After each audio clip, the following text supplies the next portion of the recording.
ଦେଖନ୍ତୁ କାହ୍ନାକୁ କେମିତି ବସିଛି ସେ ଉପରେ ଗୋଟେ ତାର ସେ ଯେଉଁ ଶୁଏ ସେ କପଡ଼ାଟା ତାର ପଡ଼ିଛି ଧୁଆ ହେଇକିରି ବର୍ଷା ହେଉଛି ଶୁଖୁନି ତା ମୁଣ୍ଡ ଉପରେ ଘୋଡ଼େଇ ଦେଇଛନ୍ତି ସେ କହୁଛି ଗେଟଅପ୍ ତ ତାର ବହୁତ ବଢ଼ିଆ ହେଇଛି ଦେଖ କେମିତି ଗେଟଅପ୍ ବସିଛି କାହ୍ନାକୁ କେତେ ଦିନ ହେଲାଣି ଦେଖିନଥିଲେ କାହ୍ନା କ୍ୟାମେରା ସାମ୍ନାକୁ ଆସିନଥିଲା ଆଜି ଦେଖନ୍ତୁ କାହ୍ନା କେମିତି ବସିଛି ମୁଣ୍ଡକୁ ଗୋଟେ କଥାଟେ ଆନ୍ଦୋଳିତ ଆଚ୍ଛା ହେଲେ କ'ଣ ପ୍ରେମ କ'ଣ ତା ମୁଣ୍ଡକୁ ଗୋଟେ ଏମିତି କଥାଟେ ଆନ୍ଦୋଳିତ କରିଛି ସେ କଥାଟା କ'ଣ ସେ କହିବ କହ ପିଲାମାନେ ଯେତିକି ଟଙ୍କା ଡେକୋରେସନ୍ ଦୋକାନ ମୂର୍ତ୍ତି ଗଣେଶ ମୂର୍ତ୍ତି ସରସ୍ୱତୀ ମୂର୍ତ୍ତି ପେଣ୍ଡାଲ ମୂର୍ତ୍ତି ବନବା ଡେକୋରେସନ୍ ଏତେ ଭଲ କେମିତି ହୁଅନ୍ତା ଯଦି ମନ୍ଦିର ସ୍ଥାପନ କରିକି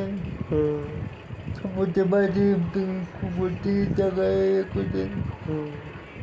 ତ ଠିକ୍ କଲେ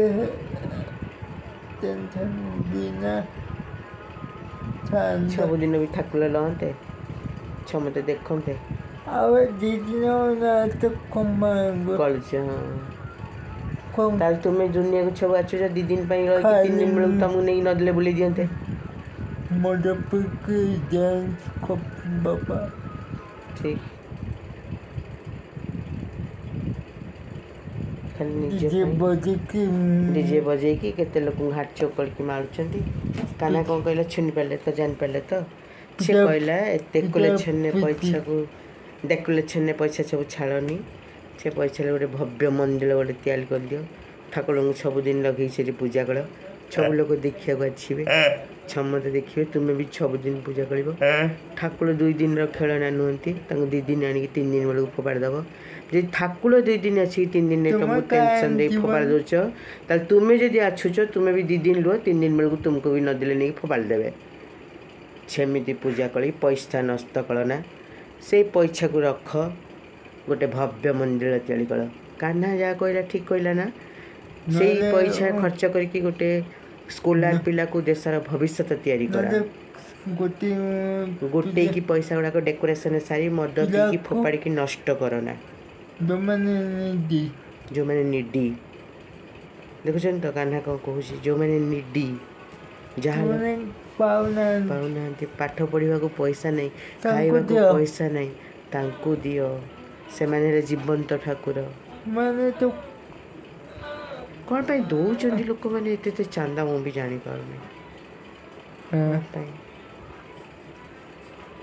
ଶୁଣିଲେ ତ କାହ୍ନା କ'ଣ କହିଲା ଯଦି ଭଲ ଲାଗିଲା ପସନ୍ଦ ଲାଗିଲା କାହ୍ନା କଥାକୁ ତାହେଲେ ସେୟାର କରିବେ ସବସ୍କ୍ରାଇବ୍ କରିବେ ନହେଲେ କିଛି ନ କରିବେ କାହ୍ନା କ'ଣ କହିଲା ସେଟା ଟିକେ ଶୁଣ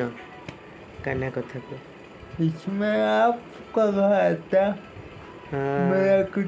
जाता जय जगन्नाथ ओम शांति जय हिंद।